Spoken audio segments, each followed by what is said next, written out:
नमस्कार मित्रांनो, मी सूर्यकांत बादमकर. जगामध्ये युद्ध पेटलेलं आहे.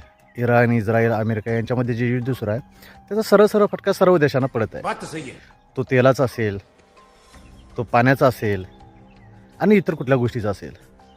त्याचा फटका भारतात पडलेला आहेच, पण त्याचा सर्वात जास्त फटका भारतातील शेतकऱ्यांनी पडला. कारण सगळ्याच गोष्टी महाग होत चालल्या.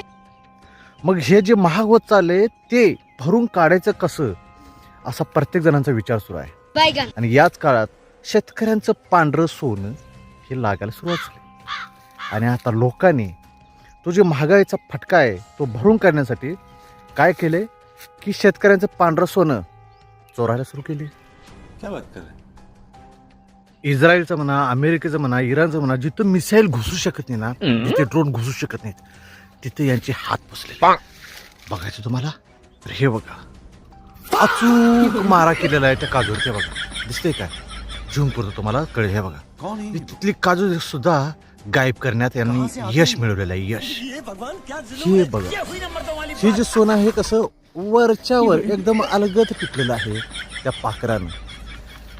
जो कोणी ह्यो पाखरू असेल का नाही, अतिशय भयानक आहे. म्हणजे फक्त खालची बी तेवढं पांढरं सोनं काढून घेऊन जातोय आणि वरचं लाल लाल जेवढं आहे तेवढं इथं ठेवून जातो.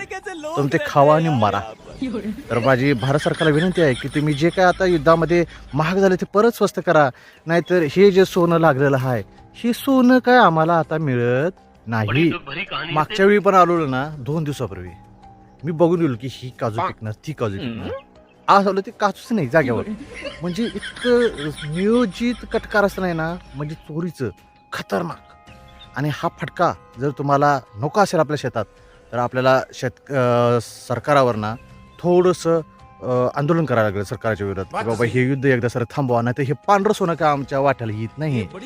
हे शेतकऱ्यांचं पांढरं सोनं कधी गायब होईल हे सांगता येणार नाही. आणि ज्यांच्या शेतात हे पीक आहे ना, त्यांना रात्रंदिवस इथंच थांबायची वेळ येईल. का तर त्यांचा अचूक मारा बघून सर्व शेतकरी घाबरलेले आहे. त्यामुळे लवकरात लवकर आपण याकडे लक्ष द्यावे.